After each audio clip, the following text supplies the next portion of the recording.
L'idée du Patadome, c'est 2002.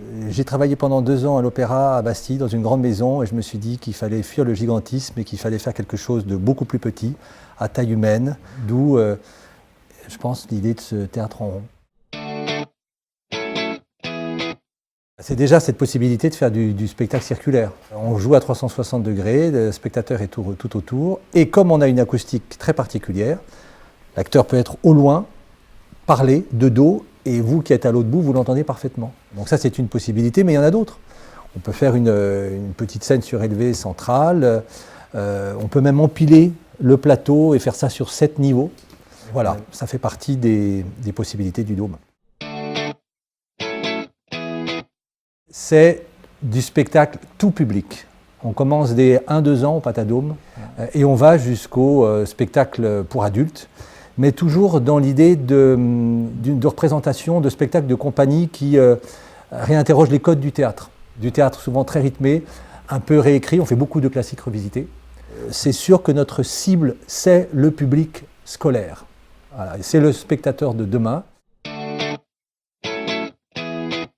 C'est principalement des compagnies régionales de qualité, des professionnels, qu'on a identifiés comme étant soit spécialistes du très jeune public, soit spécialistes des classiques, des spectacles classiques revisités. Bref, des compagnies qui sont très qualitatives. On a des outils qui nous sont propres spécifiquement au théâtre. Quand on fait de la formation professionnelle notamment, c'est pas évident d'avoir une légitimité. On a décidé de s'associer, de rencontrer des spécialistes scientifiques du CNRS, par exemple.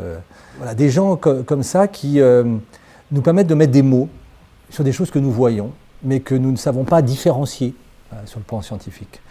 C'est sûr que ça nous donne plus de légitimité vis-à-vis du monde de l'entreprise qui était peut-être un peu plus rationnel que le nôtre. Voilà, c'est une passerelle.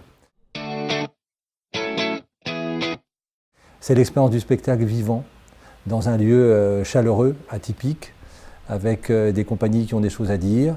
C'est des ateliers théâtre, avec des intervenantes qui adorent et qui savent bien enseigner le théâtre aux enfants. Ce sont des intervenants en formation professionnelle qui connaissent bien le monde de l'entreprise et qui savent manier les outils du théâtre auprès de ce public-là pour aider les gens à se sentir mieux dans un contexte entrepreneurial.